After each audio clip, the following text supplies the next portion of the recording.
Hello everyone, first time మన channel చూస్తుంటే subscribe చేసుకోవడం మర్చిపోవద్దు. వీడియోలోకి వెళ్ళినట్లయితే సూరజ్ రిజెక్ట్ చేశాడని చెప్పి అదంతా ఓర్చుకోలేక బాధపడుతూ ఉంటున్న జ్యోత్స్న దగ్గరికి పారిజాతం వస్తుంది కదా. తనతో మాట్లాడితే వాడిని ఏదో ఒకటి చెయ్యాలి అని అంటే తను చేసింది తప్పేం కాదు, వాడు ఏమీ తప్పు మాట్లాడలేదు, అలాంటప్పుడు తన్నెందుకు అనడం.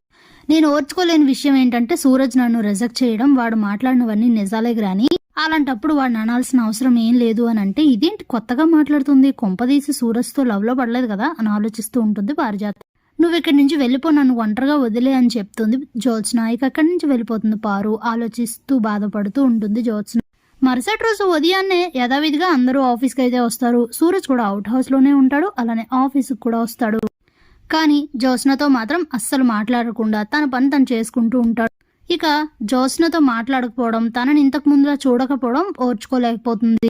వెంటనే సూరజ్ని అలా గమనించి బ్రేక్ టైంలో సూరజ్ దగ్గరికి వెళ్ళి, అసలు ఏమైందిరా నీకు, ఎందుకు నాతో మాట్లాడలేదు, నేనేం తప్పు చేశాను, అసలు నువ్వు కోప్పడ్డం ఏంటి, నేను కదా కోప్పడాలి, నువ్వు నన్ను రిజెక్ట్ చేసావు, నీకు మైండ్ ఉండే ఆ పని చేసావా, బంగారం అన్న చుట్టూ తిరుగుతావు కదా, మరి అలాంటప్పుడు నన్ను ఎలా రిజెక్ట్ చేసావు అని అంటే, ఆన్సర్ నిన్నే చెప్పాను కదా, ఆ టాపిక్ అక్కడితో వదిలేయచ్చు కదా, ఎందుకు మళ్ళీ అదే విషయాన్ని తీసుకొచ్చావు, వెళ్ళి వర్క్ చేసుకో అని అంటే, ఏంట్రా వర్క్ చేసుకునేది, ప్రశాంతత అనేది నా జీవితంలో లేకుండా చేస్తున్నారు అందరూ, ఇంతకు ముందు మా బావ, ఇప్పుడు నువ్వు, ఏమైంది, నేను చెప్పేది ఎందుకు వినలేదు, అందరు ముందు వచ్చి కూర్చున్నాను, కనీసం నీ అభిప్రాయం ఏంటి, నీ ఇష్టం ఏంటని అడగకుండానే నా మనసులో మా బావ ఉన్నాడని కన్ఫర్మ్ చేసేసావు, నేను నీతో పెళ్లికి ఓకే చెప్పడానికి అక్కడ రెడీగా ఉన్నాను, కానీ నువ్వు నాకు అవకాశమే ఇవ్వలేదు అని అంటుంది జ్యోత్స్న.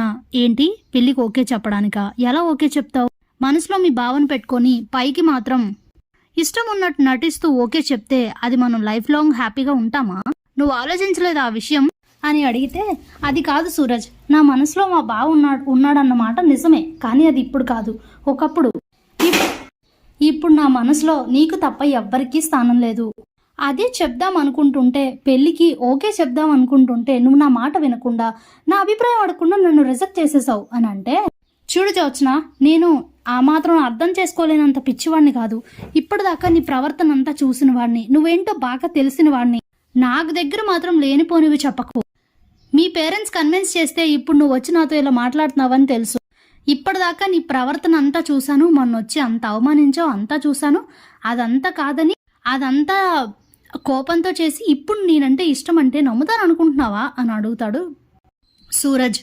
నిజమేరా, నేను నిన్ను అవమానించింది నిజమే, నిన్ను కొట్టింది నిజమే, నాన్న మాటలు అన్నది నిజమే, అన్నీ నిజాలే, ఇప్పటిదాకా నిన్ను పెట్టిన ఇబ్బంది ప్రతిదీ నిజమే, కానీ అప్పుడు నాకు తెలియలేదు నిజంగా నువ్వంటే ఇష్టమని, కానీ ఎప్పుడైతే నువ్వు నన్ను రిజెక్ట్ చేసావో నాకు అప్పుడే అర్థమైంది సూరజ్, మా బావ విషయంలో జరిగిన తప్పు మళ్ళీ నీ విషయంలో జరగకూడదు, మా బావని నేను ఇష్టపడితే తను నాకు దక్కలేదు, కనీసం నువ్వు ఇంతలా ఇష్టపడుతున్నా నీకైనా నాకైనా నువ్వు దక్కాలి కదా, నేనైనా హ్యాపీగా ఉండాలి కదా, ప్లీజ్ అర్థం చేసుకో అని చెప్తే, ఇంకేం మాట్లాడొద్దు, నేను అనుకున్నది అనుకున్నట్టు జరిగేదాకా దీనికి సంబంధించి నీకు ఎలాంటి ఆన్సర్ రాదు అని చెప్పేసి వెళ్ళిపోతాడు. దాంతో చాలా బాధపడుతూ ఉంటుంది జ్యోత్స్న. ఇక ఇంతలో పక్క నుండి ఈ మాటలు అయితే వింటారు కార్తీక్ దీప. ఏంటి బావా, ఇది కొత్త యాంగిల్లా కనిపిస్తుంది, జ్యోత్స్న ఏంటి సూరజ్ని ఇష్టపడడం ఏంటి అని అంటే, ఇది మిరాకిల్ జరిగింది కానీ మంచి జరిగింది దీప, జ్యోత్స్న ఇష్టపడిందంటే ఇక వాళ్ళ పెళ్ళి అయిపోయినట్టే, పోనీలే సూరజ్ లాంటి మంచి భర్తే జ్యోత్స్నకి దొరికాడు, చాలా హ్యాపీ అని అంటే, సూరజ్ ఒప్పుకోవట్లేదు కదా అని అయితే అంటుంది దీప. ఒప్పుకుంటాడు, తన ప్రేమని అర్థం చేసుకుంటాడు, అర్థం చేసుకునే రోజు వస్తుంది చూడు అని అయితే చెప్తాడు. ఇక అలా 2 రోజులు అయితే గడుస్తుంది. ప్రతిసారి జ్యోత్స్న సూరజ్ ఎదురుపడిన ప్రతిసారి తన ఇష్టం గురించి ప్రేమ గురించి చెప్పాలని చూస్తున్నా సూరజ్ అయితే అస్సలు నమ్మడు. ఇక దీనంతటికీ ఒకటే ఆప్షన్ అని అనుకుని ఇక జ్యోత్స్న అయితే కాంచన ఇంటికి వస్తుంది. ఏంటే ఇలా వచ్చావు, ఉన్నపరంగా మా ఇంటి వైపు పడ్డా ఏంటి నీ అడుగులు అని అడుగుతుంది కాంచన. నేనేమి నీతో వాదించడానికో గొడవ పడ్డానికో లేదంటే నీ కోడల్ని ఏదోటి అనడానికో నేను రాలేదత్తా అని అంటే, మరి ఎందుకు వచ్చినట్టు అని అడుగుతాడు కార్తీక్. సాయం కోసం వచ్చానని చెప్తుంది దీప. సాయమా, ఎవరిది అని అడిగితే, దీప నువ్వు నాకు సాయం చేయాలి, అది అడుగుదామనే వచ్చానని చెప్తుంది. ఏంటి, నువ్వు దీపది నాది సాయం అడగడానికి వచ్చావా అని అయితే షాక్ అవుతాడు కార్తీక్. అప్పుడే దీప, ఆగు బావా తనేం చెప్తుందో చెప్పని అని అంటే, ఇక జ్యోత్స్న వచ్చి దీప కాళ్ళ దగ్గర కూర్చొని దయచేసి ఒక్క సహాయం చెయ్యు. నేను నీ విషయంలో చాలా తప్పులు చేశాను, చాలా నిన్ను ఇబ్బంది పెట్టాను నిజమే, కానీ ఈ ఒక్క సహాయం చెయ్యి, నా జీవితం నిలబడుతుంది, నేను హ్యాపీగా ఉంటాను అని అంటే, ముందు నువ్వు పైకిలే అని చెప్పి దీప తనని పైకి లేస్తుంది. ఏమైందో చెప్పు, ఏం కావాలో చెప్పు అని అడిగితే, సూరజ్తో నా పెళ్లి చేయి దీపా అని అంటే, అది నా చేతుల్లో లేదు కదా అని అంటుంది. నీ చేతుల్లోనే ఉంది. నువ్వు బావ చెప్తే సూరజ్ ఖచ్చితంగా ఒప్పుకుంటాడు. నాకు తనంటే ఇష్టం అని చెప్తుంటే నమ్మట్లేదు.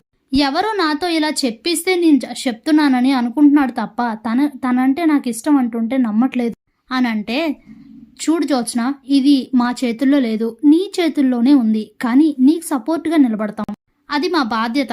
కానీ తనకి నీ ప్రేమని అర్థమయ్యేలా చేయడం నీ వంతే అని అంటే, ఎంత చెప్పి చూసానో తెలుసా అని అంటే, మొన్న నువ్వు మాట్లాడిన మాటలు మేము కూడా విన్నాం. ఒకసారి కాకపోతే ఒకసారైనా సూరజ్కి నీ ప్రేమ అర్థమవుతుంది. నువ్వు మాటలతో చెప్పకు, చేతల్లో చూపించు. ఆటోమేటిక్గా సైలెంట్గా నార్మల్గా తనతో ఉండు. ఆటోమేటిక్గా నీ ప్రేమ తనకు అర్థమవుతుంది. అలాగే సూరజ్తో మేము కూడా మాట్లాడతామని అయితే చెప్తారు దీపా కార్తిక్. చాలా థ్యాంక్స్ అని అంటుంది జ్యోత్స్న. అప్పుడే కార్తిక్ని చూస్తూ, నిన్ను నేను చాలా ఇష్టపడ్డాను, ప్రాణంగా ఇష్టపడితే నువ్వు నాకు దక్కలేదు. కనీసం నేను నిన్నెంత ఇష్టపడ్డానో ఇప్పుడు సూరజ్ కూడా నన్ను అంతే ఇష్టపడుతున్నప్పుడు తననైనా నేను నా లైఫ్లోకి తెచ్చుకుంటే హ్యాపీగా ఉంటాను కదా బావా, అందుకే ఇదంతా అని అంటే, మొట్టమొదటిసారి మంచి నిర్ణయం తీసుకున్నావు జ్యోత్స్న. ఇక నీ లైఫ్ చాలా హ్యాపీగా ఉంటుంది, నీకేం డౌట్ లేదు. సూరజ్తో మేము మాట్లాడతామని అయితే చెప్తారు. హ్యాపీగా అక్కడి నుంచి వెళ్ళిపోతుంది జ్యోత్స్న. Thanks for watching.